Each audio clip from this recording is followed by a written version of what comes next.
Vile unavyojua watoto wengi sana hawana namna.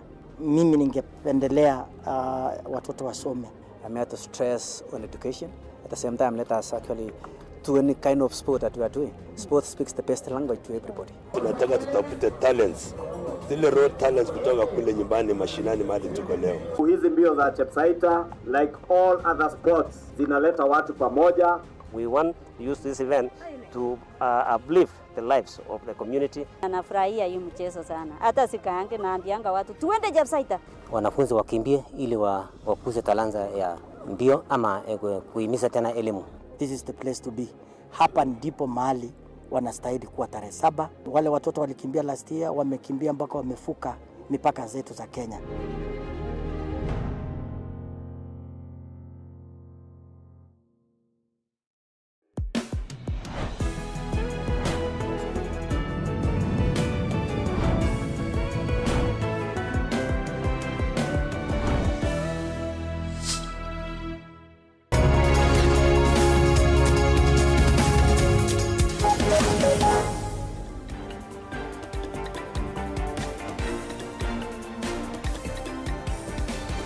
It is exactly 9 p.m. here in Nairobi. Thank you so much for joining us on the Daily Report. Tonight, TV47, the fastest growing station in Kenya, has once again been honored with the prestigious Best Use of ICT in Media Award.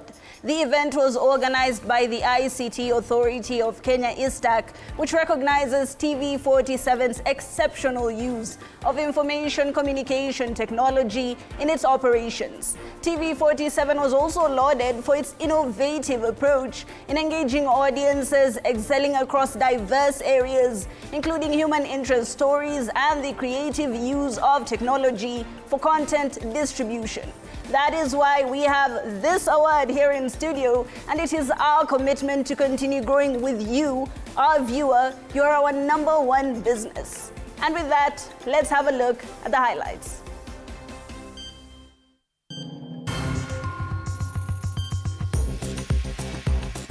Tonight,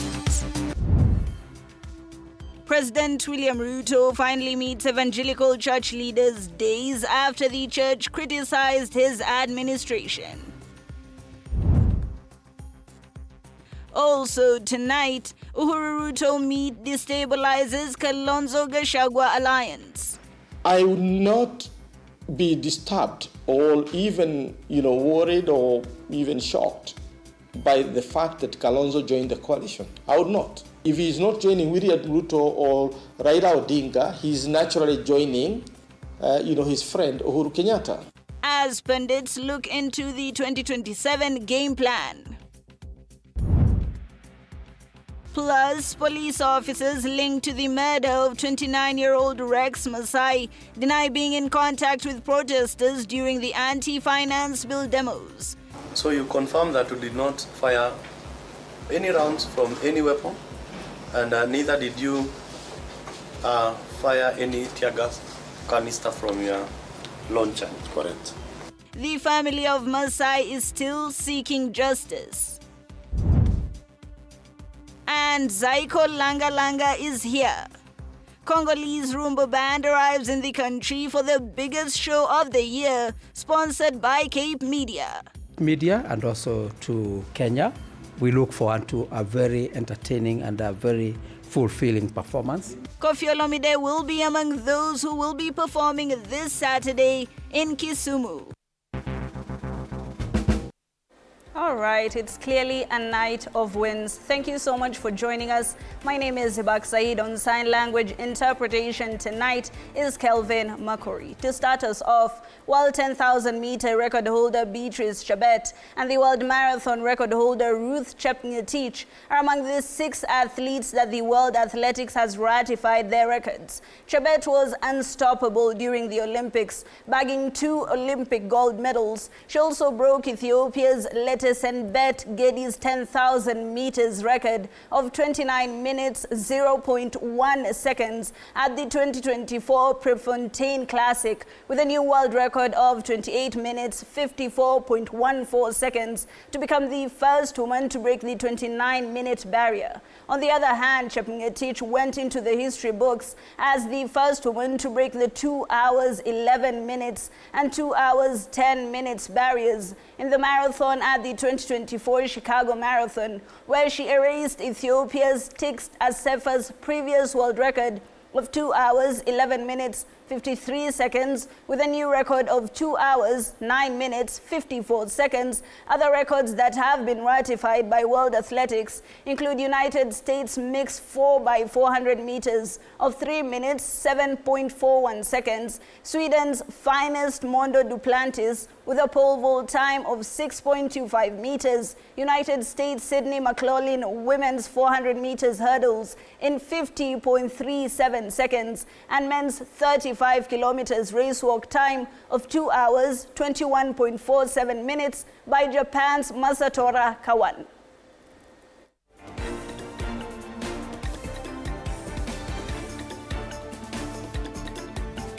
All right. President William Ruto Wednesday hosted a section of the church at State House, Nairobi, amid growing rift between the Ruto administration and the clergy. Recently, the church has come out strongly criticizing its administration for failing to deliver on campaign promises. The criticism being viewed by Ruto loyalists as demeaning to his administration. Moige William tells us more. His administration under the attack by religious leaders, his donation of millions returned by the church, President William Ruto Wednesday, in what is seen as a chess move, downplayed the growing rift between his administration and the church. In fancy suits and dresses distinguished with the clerical collars, a section of church leaders streamed through the corridors of State House, Nairobi, at the invitation to a meeting with the head of state. Singing along to hymns in a round table that the president had joined in. Present were Pentecostal and evangelical church leaders, Ruto in a communique highlighting the importance of collaboration between the state and the religious institutions. The meeting with a section of the church follows a growing tension, with observations from a section of church leaders terming the Ruto administration to be taking the country in the wrong direction. If you have never been in politics, the most difficult thing is to try and address a crowd that is angry. To try and make logic out of something when they're angry. It's a very difficult thing. Recently, the Archbishop of the Anglican Church of Kenya, Jackson Ole Sapit, instructed the return of a donation of 5 million shillings by President Ruto to a church in Bungoma, sparking a nationwide debate on whether the church will accept donation from politicians. Earlier, bishops from the Kenya Conference of Catholic Bishops criticized Ruto's administration for failing to deliver on campaign promises, referring to a culture of lies within the ruling elite. The Catholic Church also returned 5.6 million shillings donated by President Ruto and Nairobi Governor Johnson Sakaja in November to the Soweto Catholic Church. This culture of lies, unkept promises, and misplaced priorities is unacceptable and needs to be dealt with. Several bishops have maintained they will continue to raise their voices as they speak truth to power. Moige William, TV47.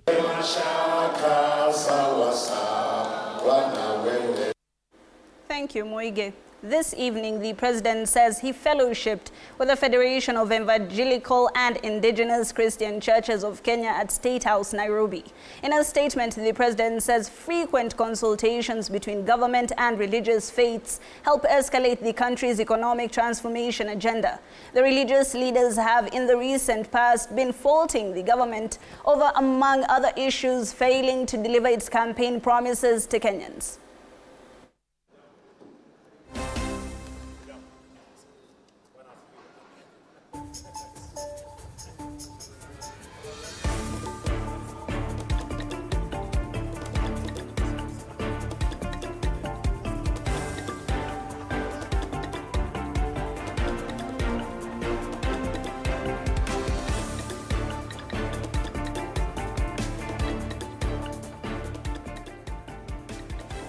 Still on the head of state, the meeting President William Ruto and his predecessor Uhuru Kenyatta has axed former Deputy President Rigathi Gachagua and Kalonzo Musyoka's alliance. Kalonzo and Gachagua are already in talks for an alliance that is banking on the vote of the rich Mount Kenya region. The meeting, which pundits have called or have argued to be a way of Ruto regaining the Murima vote, is already raising political temperatures, as Mike Kagwongo now tells us. March 2013, Uhuru Kenyatta and William Ruto were elected as president and deputy president. The two would, however, part ways politically after their re-election, as Uhuru would later endorse Ruto's rival Raila Odinga to succeed him. Fast forward to 2024, and the three are now together, forgoing their previous squabbles for what the president termed as promoting national unity and addressing tribal divisions in Kenya. It is the reason why I am working with the former Prime Minister. It is the reason why I have reached out to the former president. It is the reason why I will reach out to all other leaders so that we can fashion a country that all of us believe in. Sisi zote, jamii zote katika taifa la Kenya, hakuna mtu alichaguliwa, hakuna mtu alichagua atazaliwa akiongea lugha gani ya mama. Hakuna mtu alichagua atazaliwa sehemu gani ya Kenya. Nchi yetu ya Kenya ni nchi imebarikiwa.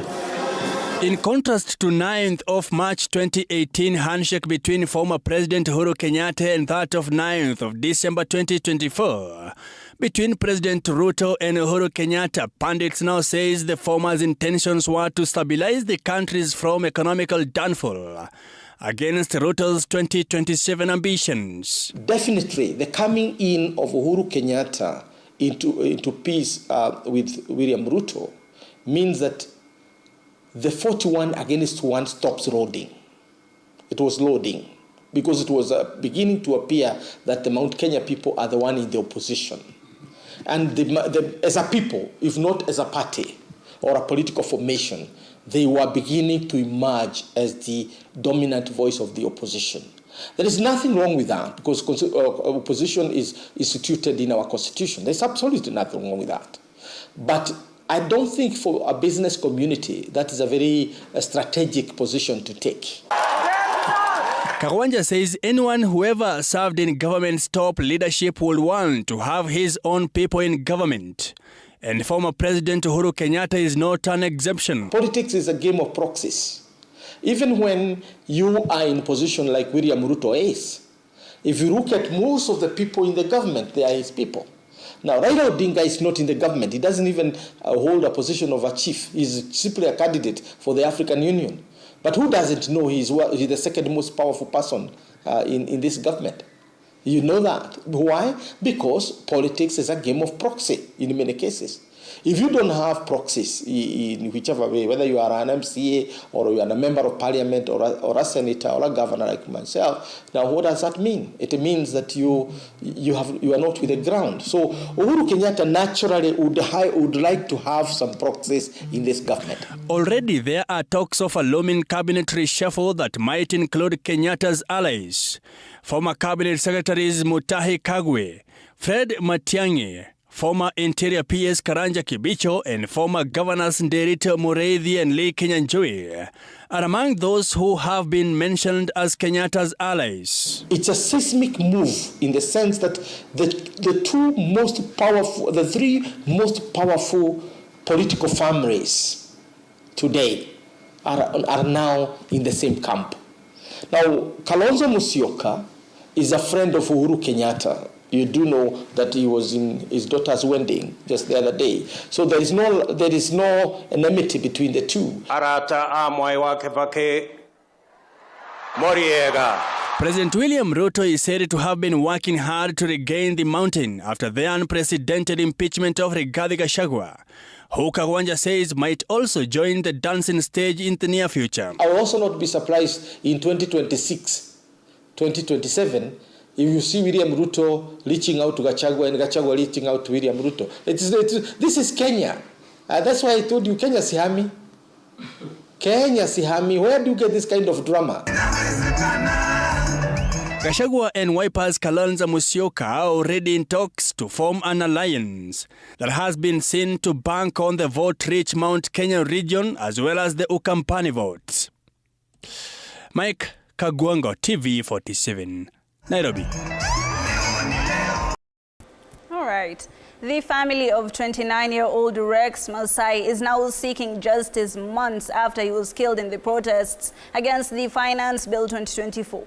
Police officers named as persons of interest in the fatal shooting of Rex have denied being at the scene of the incident. Masai succumbed to excessive bleeding after being shot in the thigh during the protests. That the evidence I shall give before this court regarding the matters in question shall be the truth, shall be the truth, the whole truth, nothing but the truth. Nothing but the truth. Crispin Odao, Rex's father and an engineer from Siaya County, recounted the events leading to his son's death. Odao says he had returned home to Kamarok, Kayole area early that day after feeling unwell. He passed through the city center during the protest, which were peaceful at the time, and arrived home by 3 p.m. He stayed indoors watching the demonstrations on TV until he received a devastating call from his wife, Jillian Muyao, at around 7 p.m. Jillian, a businesswoman, informed him that Rex had been shot and taken to Bliss Hospital in Nairobi. Unable to believe the news, Chris waited for Jillian to return home later that evening, where she confirmed the tragic incident. They immediately headed to the hospital. What transpired before the shooting? At Bliss Hospital, the family found Rex's lifeless body in a room covered in blood. The doctor informed them that Rex had succumbed to excessive bleeding caused by a gunshot wound to his left thigh.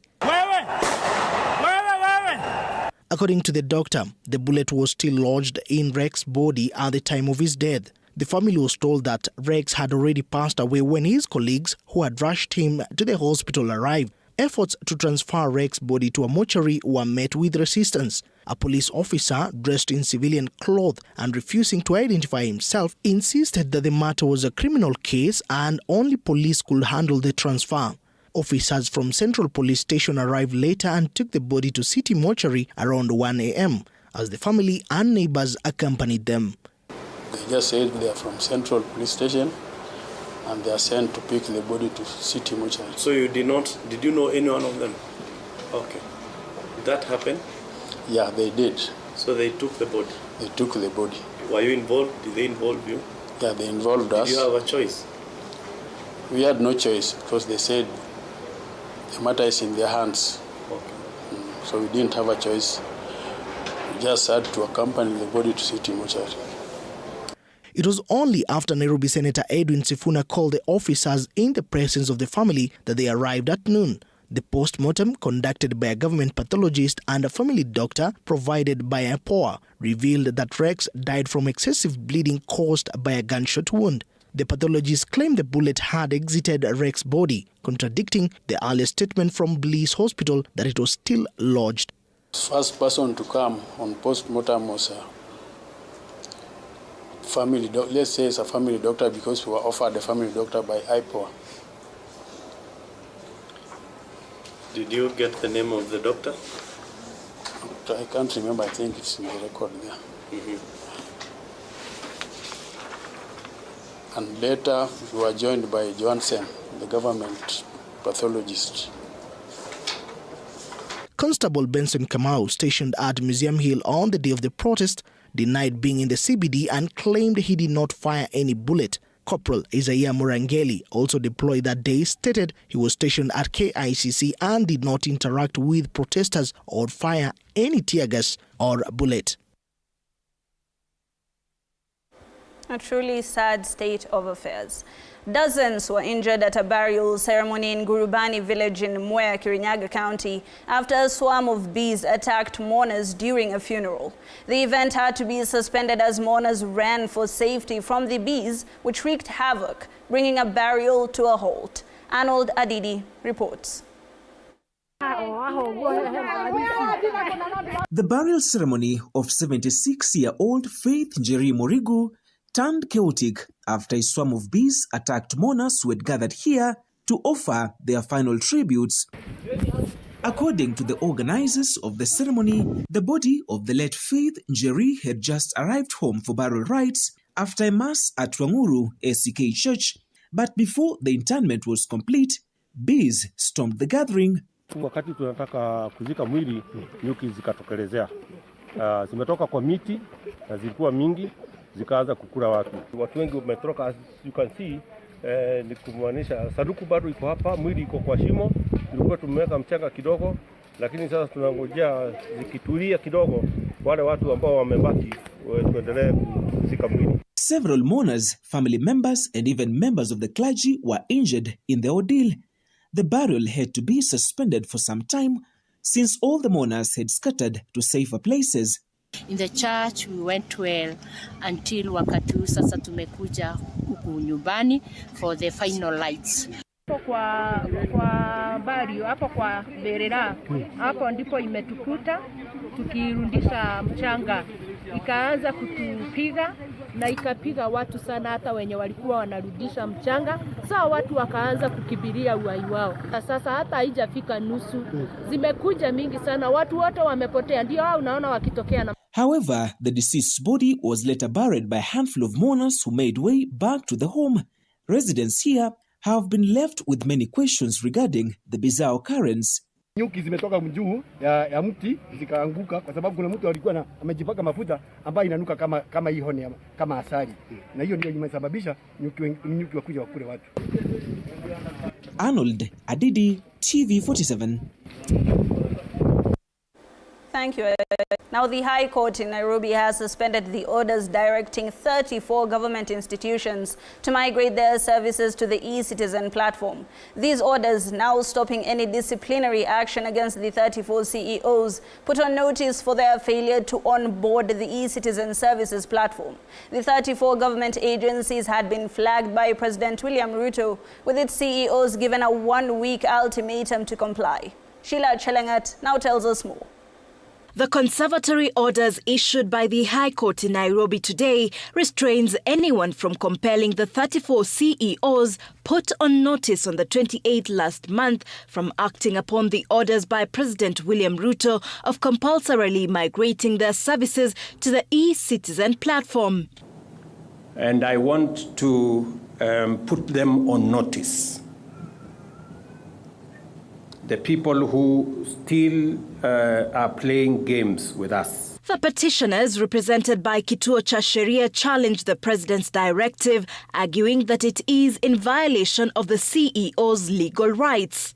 Amongst those who had been listed were CEOs to the Independent Policing Oversight Authority (IPOA), Kenya Power, Energy and Petroleum Regulation Authority (EPRA), Kenya Ports Authority (KPA), Digital Health Authority, Tana Athi Waterworks Development Agency, National Defence University, amongst others. Revenues must be on e-Citizen platform so that Treasury can follow on the revenues that are being collected by government. These CEOs who had just a week to comply or get shown the door now can breathe a sigh of relief as the court order suspends the implementation of the compulsory move to onboard their services on the e-Citizen platform.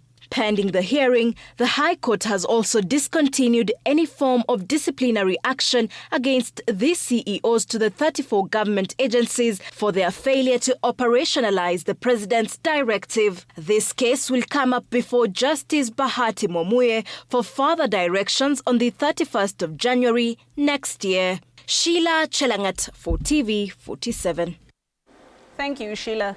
The Nairobi Hospital and KMPDU are at odds over claims of poor governance and working conditions at the facility. As tensions rise, the hospital has dismissed allegations by KMPDU, labeling them as baseless. The hospital's board has also denied the 17-day strike notice issued by KMPDU on Tuesday, stating that they are only consultants at the facility. Ann Odida reports that the standoff has escalated, drawing attention from healthcare workers and stakeholders alike.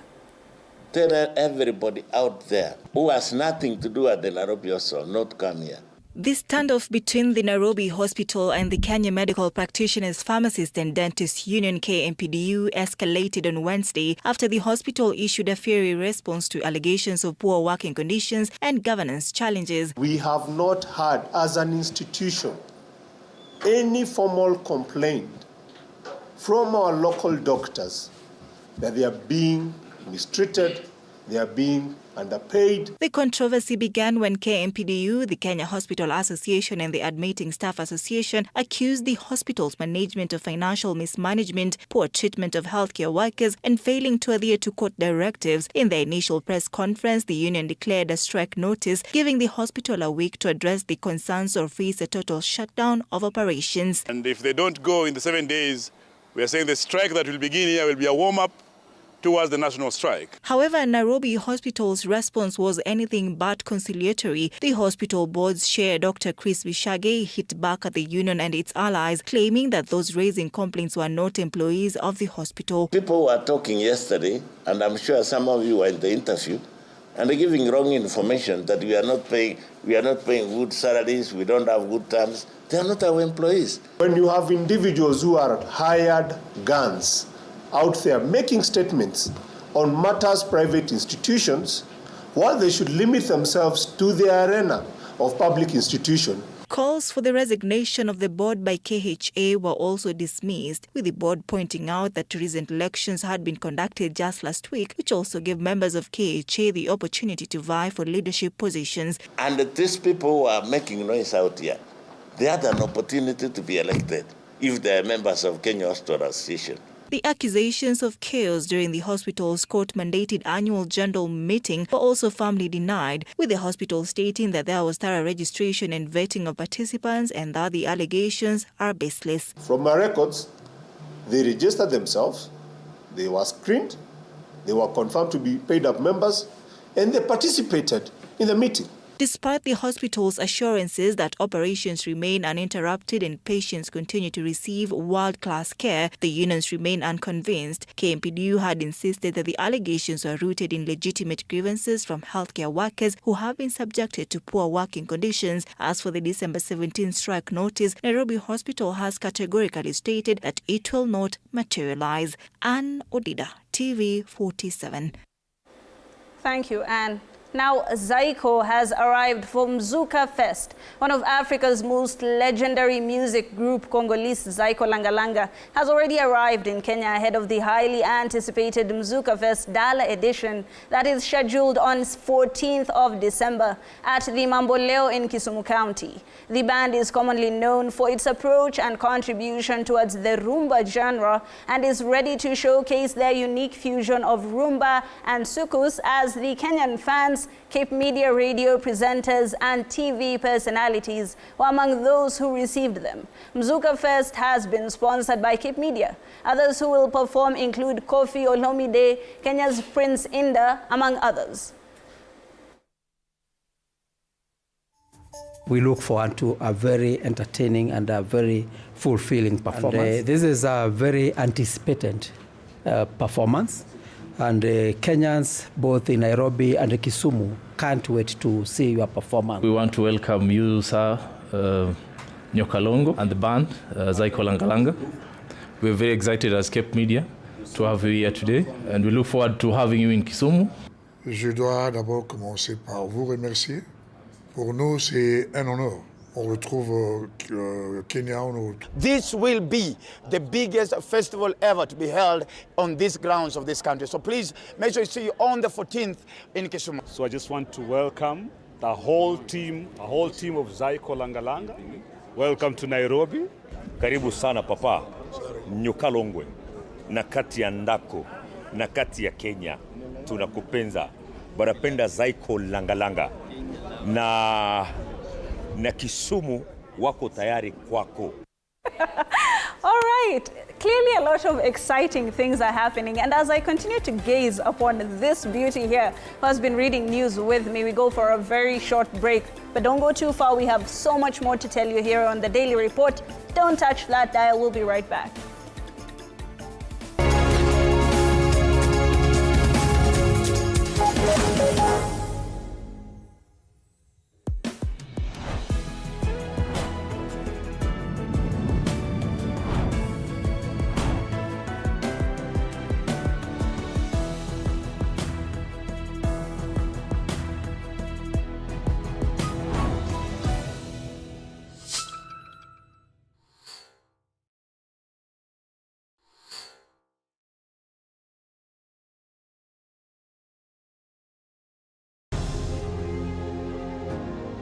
Vile unavyojua watoto wengi sana hawana namna.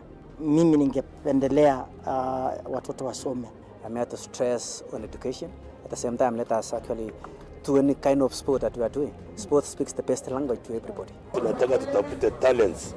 Zile raw talents kutoka kule nyumbani mashinani mahali tuko leo. Hizi mbio za Chepsaita, like all other sports, zinaleta watu pamoja. We want to use this event to uplift the lives of the community. Anafurahia hii mchezo sana. Hata sikaange naambianga watu tuende Chepsaita. Wanafunzi wakimbie ili wakuze talanta ya mbio ama kuhimiza tena elimu. This is the place to be. Hapa ndipo mahali wanastahili kuwa tarehe 7. Wale watoto walikimbia last year, wamekimbia mpaka wamefuka mipaka zetu za Kenya.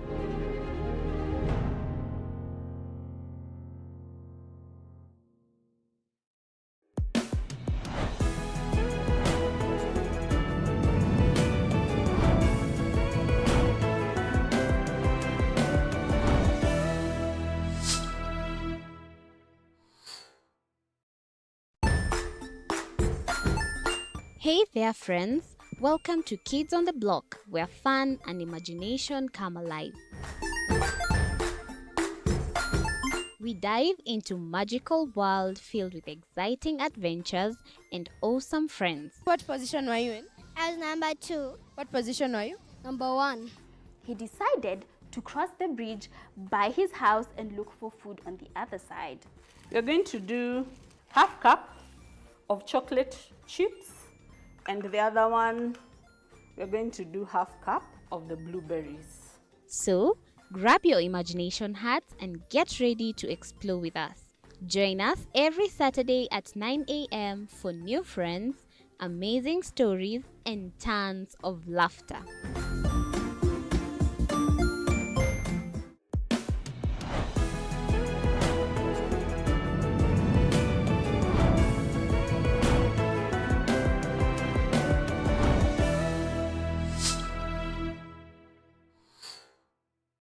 Join us as we explore the journeys of those who defy the odds and break barriers. We dive deep into the stories of triumph. Sometimes when parenting a child with a special need or whatever disability, family life becomes a bit complicated and you may end up raising the child on your own.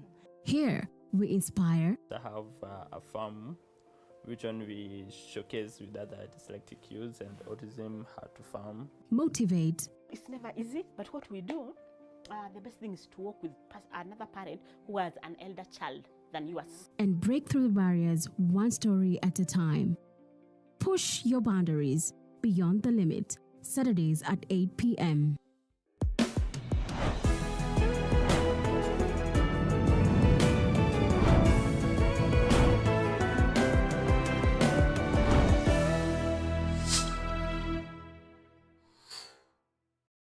The Grind, where business meets brilliance. It's not just about the ideas. I was working as a shampoo boy. I used to wash clients' hair on the sink. It's about making them happen.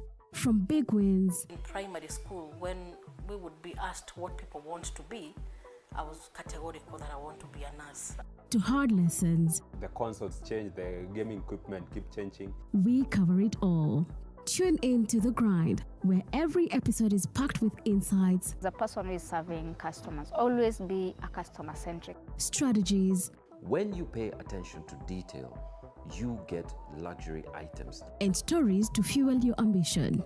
Don't just dream it, grind it. Mondays at 7:30 p.m.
welcome back to the Daily Report.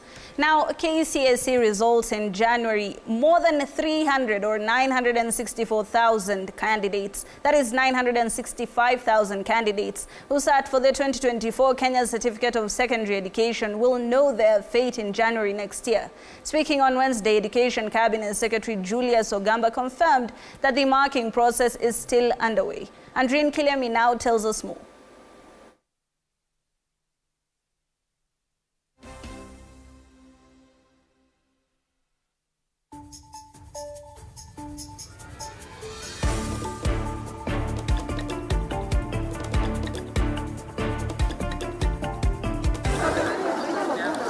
Candidates who sat their 2024 KCSE exams will receive their results in January next year. This is according to Education Cabinet Secretary Julius Ogamba, who revealed that the marking exercise is still in progress. Right now we are ongoing with the marking.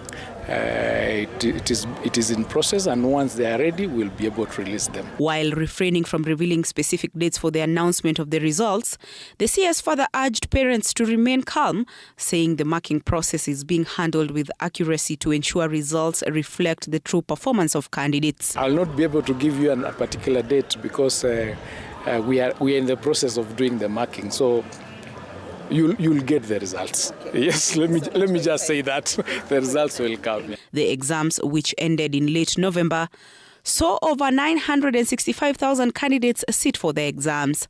This year, additional measures were put in place to ensure fairness and transparency throughout the entire process. Last year, the Ministry of Education unveiled a new grading system. According to the system, only 2 mandatory subjects were required to compute the mean grade. Andrine Kilemi, TV47. Thank you, Andrine. The Jamhuri National Job Fair has been closed in style by the Deputy President Kithure Kindiki, who flagged off the phase 1 of the Kenyan workers heading to Qatar. The government has officially launched the Global Labour Market 5-year strategy on skills for labour mobility at KICC Nairobi County in a bid to curb the unemployment crisis. Now, this will ensure that the unemployment rate in the country, which is about 35% of the youth, is going to be eased a little bit as the government looks into the Middle East, Europe, Asia, and other such countries to ensure that these unemployed youth are employed. Let's take a look. It is now my pleasure to officially flag off the first cohort of 300 young people who are going to work in Qatar. Following interviews at the KICC and Kabete National Polytechnic a few weeks ago, the process for job seekers traveling to Qatar has now reached its final stage, with 300 confirmed to travel this week. Deputy President Kithure Kindiki, who closed the exercise, said this is part of government's efforts to curb unemployment and denounced those criticizing the labor mobility program. Qatar imesema kwa mfano iko na nafasi ya zaidi ya 8,000 za watu wetu ya Kenya, nchi moja tu, na zinaweza hata kuongezeka. Jameni, tusipinge mradi ya Wakenya ambao hawana kazi na wamepata kazi. Kazi Majuu is not a migration program. It needs to be clarified. Kazi Majuu is a labor mobility program to assist workers to access jobs outside Kenya. However, the Labour CS Alfred Mutua has called on youths to show up for the Kazi Majuu interviews, since the government will ensure that no one gets conned. So these agencies are the ones now you work with to ensure that your documents are in order and to be able to travel. My job as a minister is to make sure that you're not conned. We are sending a crew with this team so that we can actually show them in Qatar, working in Qatar.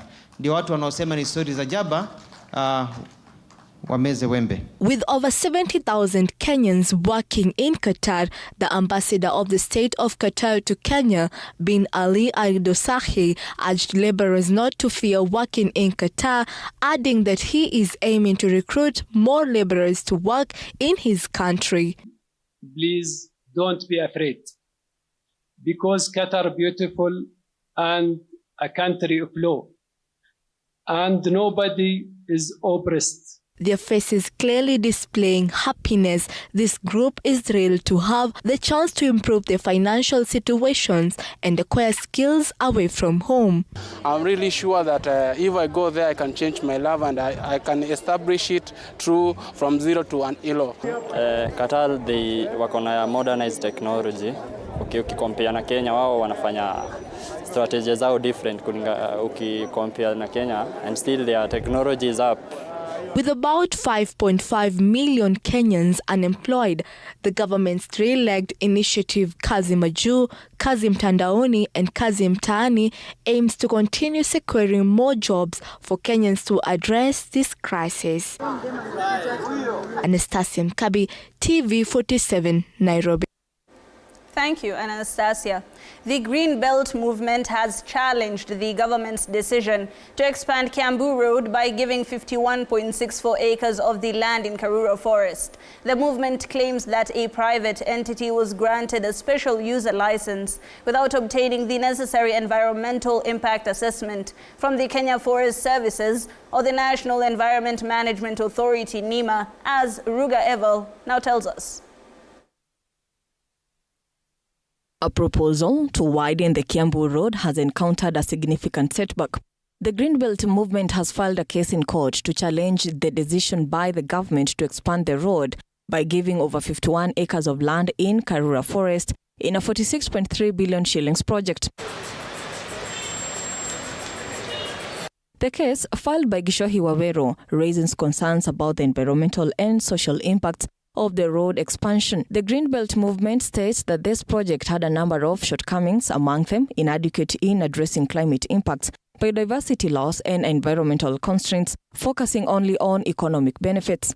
Other issues raised include environmental impact assessments. The movement argues that NEMA must include climate risk assessments in EIAS, which were absent in the project's assessment, public participation deficiencies, threats to biodiversity and potential pollution. The movement further states that there are no documents indicating how much land the project will occupy, raising concerns about the scope of land clearing and its effects. It has also raised an issue with the destruction of wildlife habitats, arguing that the project could lead to the destruction and displacement of wildlife habitats, threatening local biodiversity. They have also claimed that the project may contribute to further decrease of Karura forest, which is already insufficient in size to meet ecological needs. The Greenbelt movement has listed the Ministry of Environment, the National Environment Management Authority NEMA, the Waterworks Development Agency under the Ministry of Water and the Kenya Forest Service as key witnesses in the case. The Greenbelt movement claiming that the move by ASAP Enterprises to obtain a license for 2 acres within Karura Forest to build recreational facilities, this is unlawful. The government says that expansion of the road will, among other things, help in job creation, improve living standards, enhance infrastructure access, reduce traffic congestion, and fulfillment of agreements made in the year 1951. The Greenbelt movement is requesting the court to prohibit any agreements between the Kenyan government and China's Sino-Hydra Corporation. This follows a previous agreement where China provided a 38 billion shilling loan for the road construction. Ruga Eval, TV47. Thank you, Ruga Eval, for that report. Now, Kakamega County is among counties that have recorded a high numbers of gender-based violence cases, and the county is recorded as high as 44% among women aged between the ages of 15 and 49, compared to 40% of the national average, according to the Kenya Demographic Health Survey. And as Violet Aumana reports, Shinyalu, Ikolomani, and Matungu are among sub-counties that have recorded the highest numbers. Kakamega County has for many years been known for tourist spots such as famous Crying Stone, Kakamega Forest, which is the largest in Eastern Central Africa, as well as bullfighting competitions. But recently, the county has joined the top 10 counties with high cases of gender-based violence in the country. The county recorded 44% of sexual violence cases among women aged 15 to 49. That is, according to the Kenya Demographic Health Survey 2022, which is higher than the national average of 40%. Today, I travel to Ikolomani constituency in the county, an area that is said to have registered many cases of gender-based violence. Here, I met Maria, not her real name. Kastuka tu nyuma pangi na mtu ananichapa. Kustuka hivi nikamwona tu nikashika hiyo slash. She nostalgically remembers the events of the 19th October. Sasa alinipea pesa saa 3 ya asubuhi. Akaniambia nishake korokoro 3. Benya nilipea hiyo pesa nikaenda, mtu alikuwa amenitia kibarua nikaenda. Wakati nilimaliza kibarua nikasema niende nishake. Wakati nilimaliza nilikuwa nataka kuanza kushaka, Masai akakuja kama amekasirika. Akanipika na panga, alinifuruta, damu ikaanza kutoka. Kumbe alikuwa ameshanikata na slasher. She was rushed to the hospital and her husband was arrested. Later, her husband's family advised her to drop the case and he was released. Ndio akatumana anaumia nimsamee tu, niende ni pepe mkono. The incident, Maria says, has changed her life since she cannot work to fend for her family. Bwanangu naye ana kazi. Hata watoto tangu asubuhi hata wachiwa watakula nini. Kwa sababu ya hii mkono ndio ilikuwa inatafuta kila kitu, kulimia hata watu, kuwashia watu manguo, kwenda hata maji mtoni. Sasa saa hii niko tu. Maria's story is not different from that of Sylvia, who hails from the neighboring Shinyalu constituency. Mzee wangu alipigiwa simu kwamba wameleta mwanamke mwenye amepea mimba aje nyumbani. Hiyo wakati mzee wangu alikana. Siku naacha kufua juu naumia bado kuinama, operation nijapona napigwa. The same wakati napigwa hivyo anaita mama yake kama ashatoka. Mama yake akakuja akanipiga. Nikamwambia babangu, ingekuwa ukweli ungeniachilia niende na wewe kuliko kuniacha hapa. Babangu aliniambia, mama vumilia. During the launch of a program to involve men in the fight against gender-based violence, Harriet Chigai, the gender advisor in the president's office, said that the national statistics shows that 4 out of 5 people are abused, many of them being women. However, most of these cases are not reported. Last year alone, 97 women died out of femicide. That is love-hate relationship. These atrocities are happening within the safe spaces that these women and girls perceive to be safe spaces for themselves. Femicide-related cases cause a woman to lose her life every 10 minutes. Africa has the highest number of reported femicide cases in 2022 compared to other regions. Sexual violence is a violation of human rights according to the Constitution of Kenya 2010. Article 28 states that every person has inherent dignity and the right to have that dignity respected and protected. Article 29C states that every person has the right to freedom and security of the person, which includes the right not to be subjected to any form of violence, either from public or private sources. Apart from causing injuries and even death to the victims, it directly costs economies up to 4% of national output. This violence can be physical, sexual, psychological, emotional, social and economic violence, as well as harmful traditional behavior orchestrated by husbands or their lovers.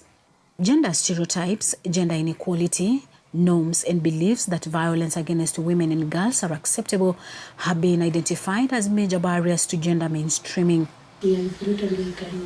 For many women like Maria, they know that this is a mountain they have to climb despite the challenges they face. Sijui kama venye alishiku kama amechange tabia yake. Nimefanya nisiende mahali niko na mtoto mdogo. Nikienda nyumbani itapiti tu pia mimi niko tu hapo kama msiko. Violet Auma, TV47. Quite a sad state of affairs. Thank you, Violet, for that report. Now, President William Ruto has today assented to at least 7 amendment bills into laws. The bills are the Kenya Revenue Authority Amendment Bill of 2024, the Kenya Roads Amendment Bill of 2024, the Ethics and Anti-Corruption Commission Amendment Bill of 2024, and the Statutory Instruments Amendment Bill of 2024. Others are the Business Law Amendment Bill of 2024, the Tax Procedures Amendment Bill of 2024, and the Tax Law Amendment Bill of 2024. The EACC Amendment Bill 2024 that seeks to effect the recommendations and views of the public submitted by the National Dialogue Committee on Matters Governance, and the signing ceremony took place at State House, Nairobi. Has been that the sacks and the cartons that are used to pack our tea still is a Tax Procedures Amendment Bill, which is a small bill, part of which was picked from the laws introduced from the executive by the leader of the majority party, proposing to amend 8 pieces of statutes, including the Banking Act, the Microfinance Act, and the CBK Act, the Standards Act, the National Electronic Single Window Bill, amongst others. With respect to the Banking Act, Your Excellency, this bill is proposing to increase core capital for our banks. All right. KWS, under the Wildlife Research Training Institute, is undertaking a census that seeks to determine the country's wildlife population, distribution, changing trends, so as to identify threats in various ecosystems. Tourism Cabinet Secretary Rebecca Miano says that the data and information obtained will inform the formulation of more effective wildlife conservation strategies across Kenya's landscapes. Willie Dennis Njiru now tells us more. Of the Wildlife Research and Training Institute. Speaking during the 22nd Wildlife Research Training Institute in Naivasha, CS Miano stated that the ministry is undertaking the second phase national comprehensive exercise in the wildlife sector, expected to conclude in June 2025. And the census seeks to determine our wildlife population distribution, changing trends, and to identify threats in various ecosystems. The data and the information obtained will inform the formulation of more effective wildlife conservation strategies across the Kenya landscapes. The ministry will equally fast-track the review of the Wildlife Conservation and Management Act to harness synergy regulations on the conduct of wildlife research in the country. The purpose-driven training here is important because the same curriculum is currently under rigorous review in a bid to mirror the ideals of competence-based education and training.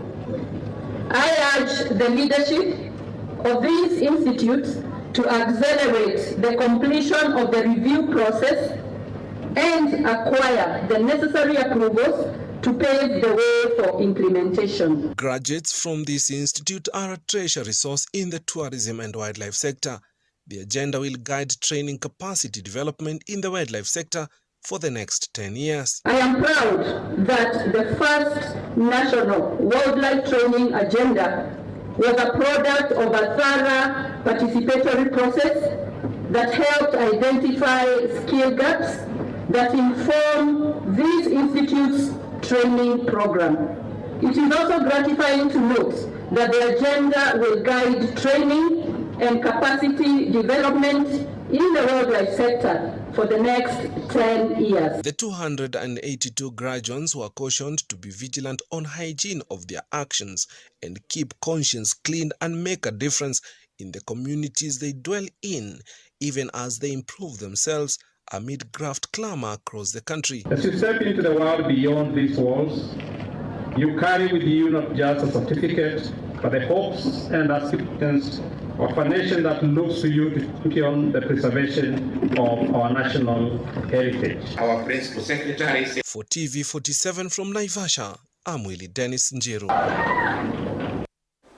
Thank you, Willie Dennis. Now, TV47, the youngest and fastest growing station, has once again been honored with the prestigious Best Use of ICT in Media Award at a vibrant ceremony held at the Kenyatta International Convention Center, KICC. The event was organized by the ICT Authority of Kenya, ISTAC, and recognizes TV47's exceptional use of information communication technology in its operations. TV47 has been lauded for its innovative approach in engaging audiences, excelling across diverse areas, including human interest stories and the creative use of technology for content distribution.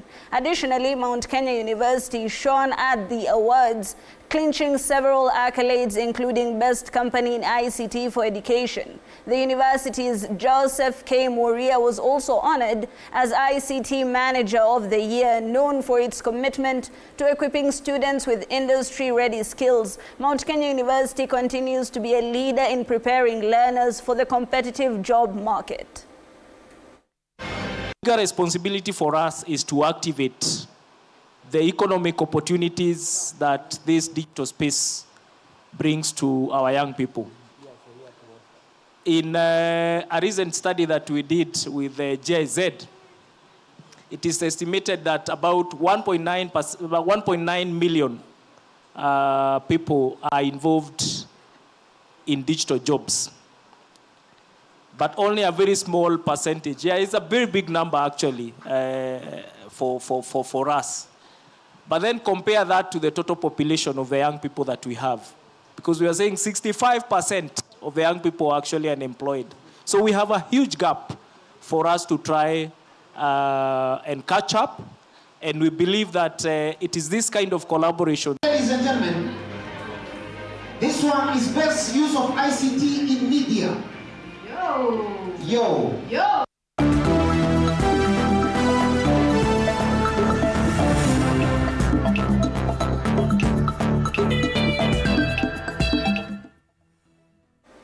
Right, now let's make sense of shillings and cents in the world of business. The president has committed to a collaborative policy regime with the private sector as the Business Law Amendment Bill comes closer to actualization. Speaking during the Kenya Private Sector Alliance 20th anniversary, President Ruto said the government's business is to protect the private sector through policies, but players must establish themselves against competition from imported products.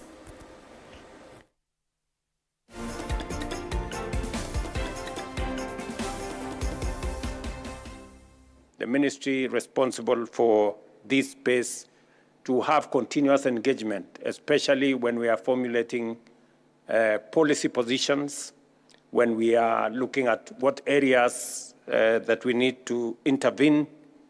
And I'm very happy that that conversation is ongoing. We just need to scale it up. Our collaboration has already yielded significant outcomes, including the introduction of incentives for manufacturing, e-mobility, and special economic zones. You have really made a huge contribution to the development of our country, and especially economic growth. As a ministry, Your Excellency, we have had a very close engagement with KEPSA, and KEPSA have been very responsible for the Finance Act of 2023, where a number of issues that they had raised were included, including the Finance Bill of 2024.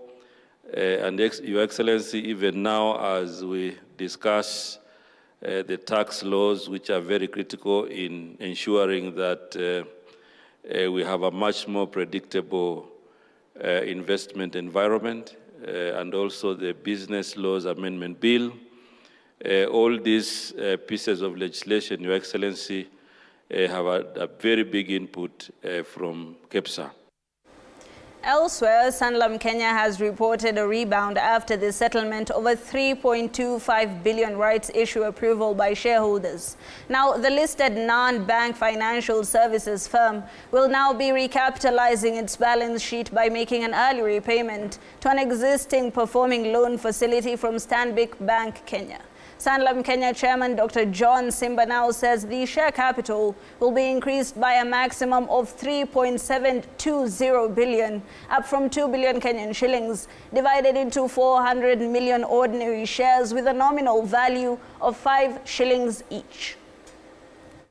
Approval to proceed with the rights issue to a tune of 3.25 billion Kenya shillings. And now this will be taken up by the existing shareholders, and in case there is oversubscription, we will limit it to the target amount of 3.25 billion. Was to request our shareholders to do two things. One, to increase the share capital, the authorized share capital of the company.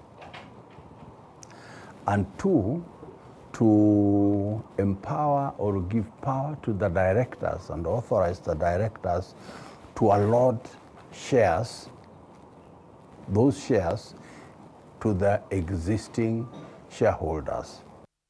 All right. Ajira Digital is offering apprenticeship for people with disabilities in an inclusion-focused sub-program aimed at adding members of the marginalized group to the digital economy ecosystem.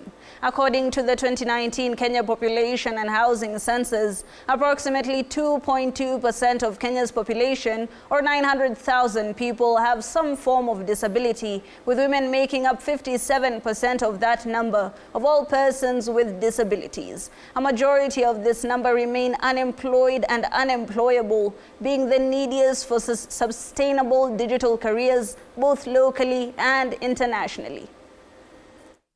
Launching this innovative apprenticeship program, you're not only addressing a critical need, but also setting a new standard for inclusivity in the tech sector. The government of Kenya, particularly the Ministry of Information, Communications and the Digital Economy, is deeply committed to ensuring that no one is left behind in the digital age. We recognize the immense potential of persons with disabilities and their invaluable contribution to our society. So I appreciate when we teach them in school and they come to you people and you give them jobs to empower them economically, to make them become persons that can be useful in the society. That's really a milestone for this nation and for us people that are concerned or are friends to persons with disability. Now, the UN Habitat delegation that is in the country has highlighted the affordable housing project as emulatable housing scheme for urban centers across the globe, saying it just might be the solution for the global habitat crisis. They are now pushing for other countries to do the same, affirming that this could alleviate such shortages by utilizing the readily available space around cities.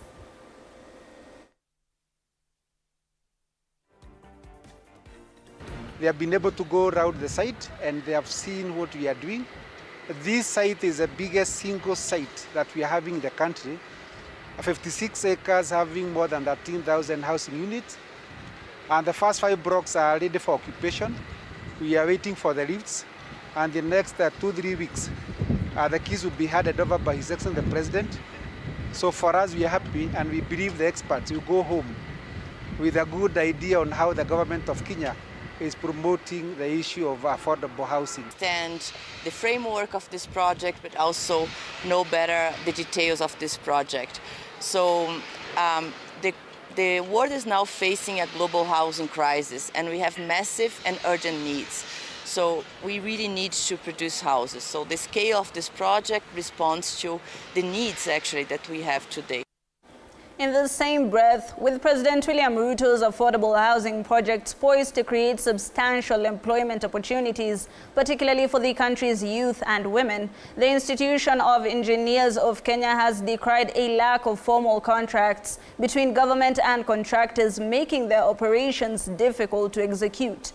IEK President Shama Kiteme, while speaking to press this afternoon, said contractors involved in Ruto's pet projects cannot raise invoices at the absence of formal contracts, even when the government collects more than 6 billion shillings in housing levy every month. Kiteme said engineers have been subjected to digging deeper into their pockets to keep their jobs alive, asking the government to streamline the matter, before which they will be forced to withdraw from the contracts. IEK also requested counties prone to flooding headache, including Nairobi County, to consider establishment of county chief engineers to help in providing necessary recommendations in efforts to avert the atrocities.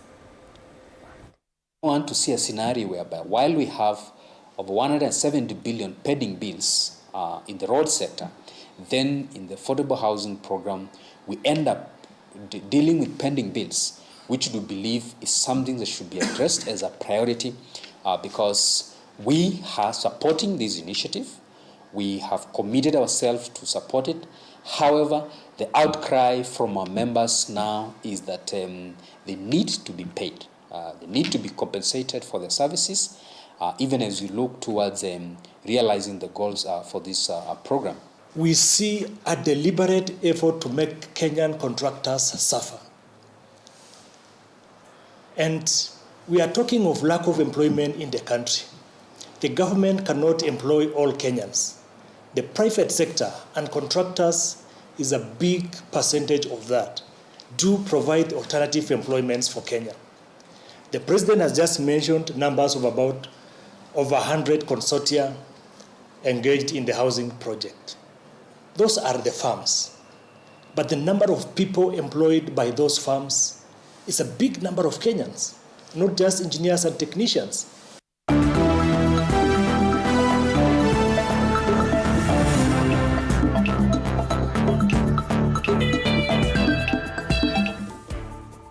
Quite distressing. Now, on that note, we take a very short breather, but when we come back, we have sports news. Don't go too far. We'll be right back.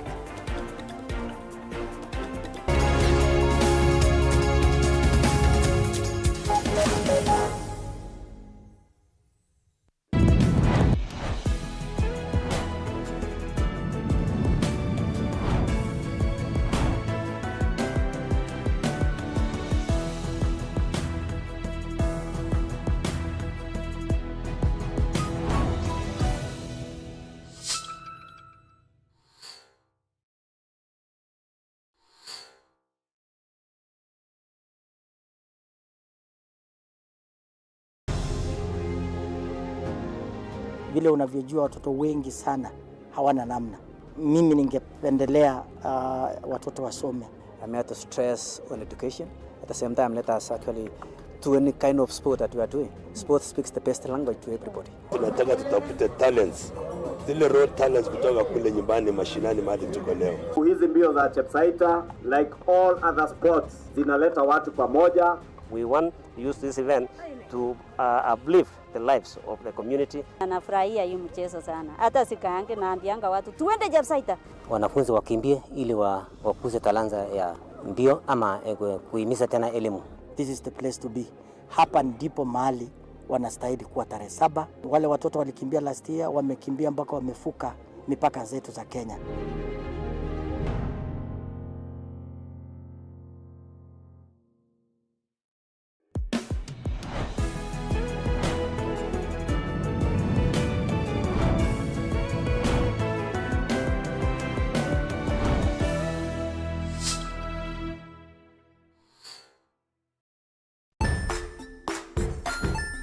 Hey there friends, welcome to Kids on the Block, where fun and imagination come alive.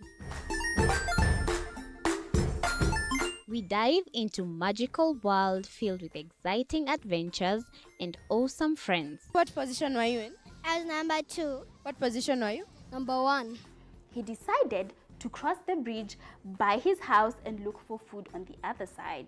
We're going to do half cup of chocolate chips, and the other one, we're going to do half cup of the blueberries. So, grab your imagination hats and get ready to explore with us.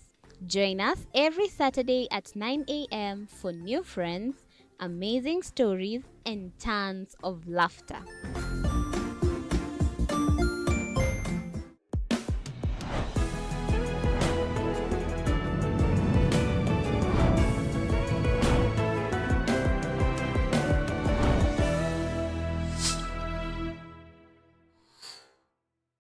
Join us as we explore the journeys of those who defy the odds and break barriers. We dive deep into the stories of triumph. Sometimes when parenting a child with a special need or whatever disability, family life becomes a bit complicated and you may end up raising the child on your own. Here, we inspire. I have a farm which one we showcase with other dyslexic youths and autism, how to farm. Motivate. It's never easy, but what we do, the best thing is to work with another parent who has an elder child than yours. And break through the barriers one story at a time. Push your boundaries beyond the limit. Saturdays at 8 p.m.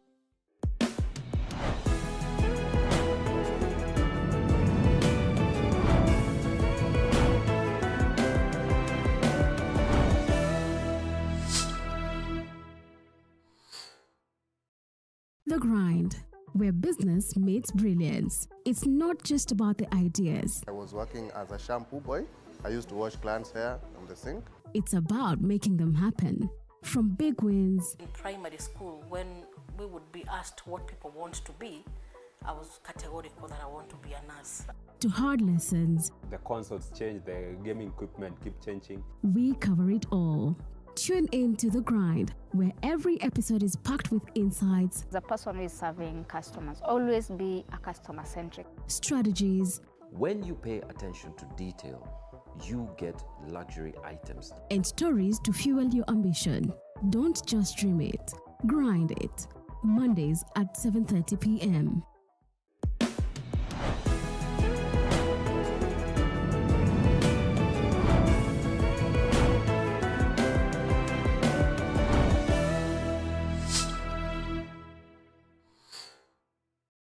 Jiunge nasi tunapoangazia safari za viongozi bora.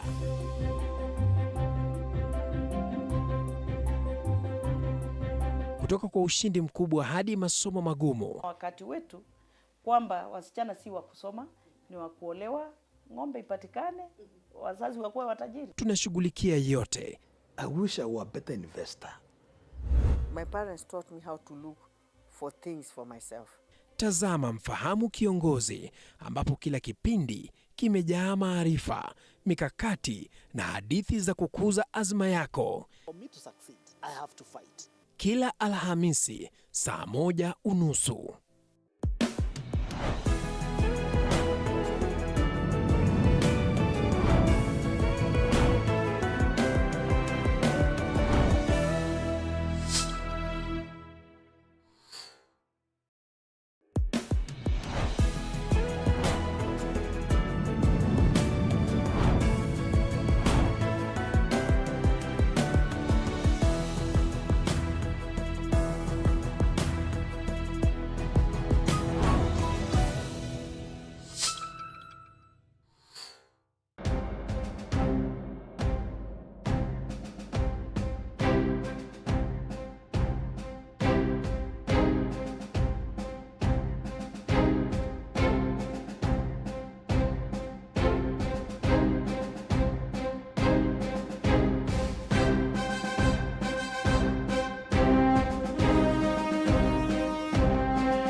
Sports News brought to you by Maybets.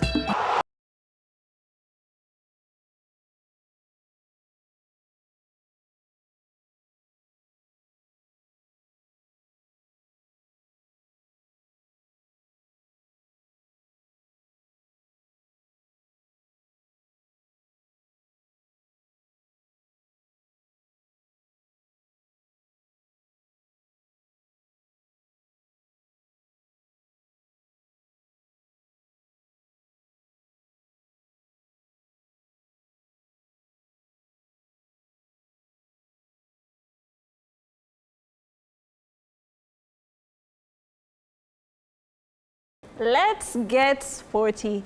The national football team head coach Engin Firat has called it a day. The tactician from Turkey took charge in October 2021 and he has won only 3 competitive matches in his 3-year stint, including victories over Rwanda, Seychelles and Namibia. In total, the 54-year-old has won 6 matches, drew 7 and lost 9 in 22 games. He has been facing mounting pressure from fans to quit due to Kenya's dismal performance, which led to missing out on qualifications in the 2025 Africa Cup of Nations. Firat resigns a few days after Hussein Mohamed was elected president of Football Kenya's Federation, FKF.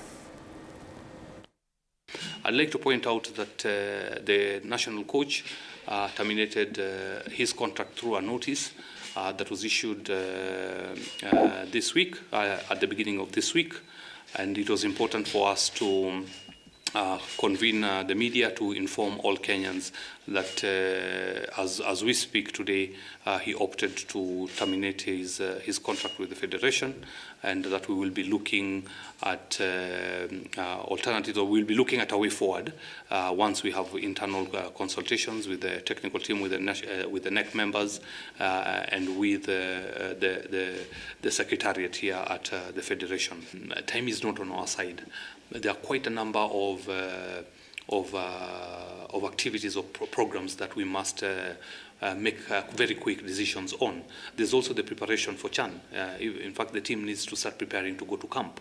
So there's a lot to be done within a very short period of time, within limited resources, and then we will be asking for patience. We'll be asking for support from partners, from government, from everybody. We cannot do this job on our own, and it is imperative that everybody joins hands to start building our football again, especially the national team.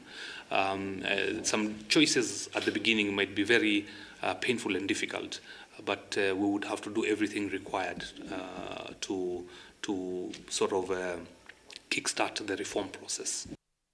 All right, betting firm Maybet has injected 3 million shillings into the National Super League club Luanda Villa Soccer Club. The Vihiga County-based team was handed the 1-year sponsorship today by the Chief Executive Officer of Maybet, Agri Sai. The squad also received home and away jerseys in addition to football equipment. The Gilbert Selebwa-led side currently sits in 5th place in the NSL standings with 19 points from 12 outings, and the team clobbered Mombasa United 5-1 earlier today at Mumboha grounds in Vihiga.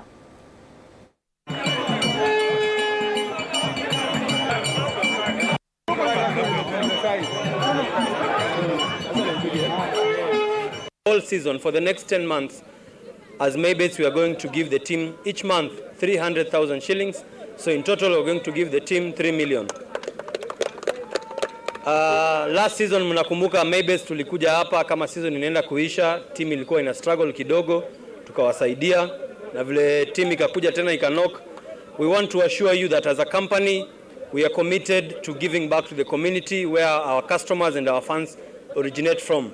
So we are committed to supporting Luanda Villa, and not only Luanda Villa but a lot of sports across the country. Hii agreement yetu ni wachezaji watakuwa kipata at least kila kitu kwa mwezi, na pesa imebaki kidogo i sustain team na tuwezi manage kabisa. Ya pili, tunashukuru nyinyi Maybet. Hii mkono ni kidogo lakini itakuwa na impact kwa timu yetu ya hapa, itatusaidia na tunamuomba at least muendelee kusaidia timu. Ndio timu hii ni timu ya Premier League. Between us na timu ambayo iko mbele is a difference of 7 points. So it shows you that with a little support, a little booster, it is possible that you can be able to, play alongside the best. Direction yetu ama aim yetu ni kufika Premier. Yeah. Na unajua tukikuwa na nyinyi tutafika hapo. Now, champions of the Kenya Inter-County Sports and Cultural Association Games, Nairobi City County, today presented their trophy to Nairobi Governor Johnson Sakaja. The squad scooped 24 medals in the competition held in Kakamega County, which attracted 35 counties late last month, and the medals comprised of 11 gold, 7 silver and 4 bronze in track and field, football, volleyball, athletics, team sports and cultural performances. Governor Sakaja promised to double their sports budget. safeguard budget ambayo ni ya sports na tutazidi kuongeza. Kuna zile vitu tunafanya kwa viwanja vyetu, mnajua. Jana nimezungumza na yule anatengeneza Woodley na Joka Denge. The turf should be here by the 20th. At least uwanja uanze kutandazwa, mambo ya drainage imetengenezwa, the grounds are ready. Tuende pia Kihumbweni, Kangemi, tutengeneze stadium kali sana ambayo iko hapo Kangemi. Tulisema the minimum standard ni ile ya Dandora. Na Dandora ndio game zote sasa zinachezwa hata za league. That will be the minimum standard. All other facilities must be better than. Internationally, the UEFA Champions League action is back tonight.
Sports news brought to you by Maybet.